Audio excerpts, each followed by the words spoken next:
নির্দেশনা আছে আজকে আশেপাশে থাকার জন্য। আমরা এমন একজন নেত্রী আজকে মুমূর্ষ অবস্থায় আছেন, তিনি সারা বাংলাদেশের প্রতিটি মানুষের হৃদয়ে স্থান করে নিয়েছেন।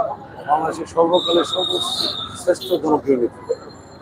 উনি 1971 সালে দেশ স্বাধীন হওয়ার মুক্তিযুদ্ধের সময় উনি প্রেসিডেন্ট জিয়াউর রহমান ওনার স্বামী যখন যুদ্ধ পরিচালনা করছেন, তখন উনি পাকিস্তানি হানাদার বাহিনী 2 সন্তান সহ ওখানে ওনাকে বন্দী করে রেখেছেন।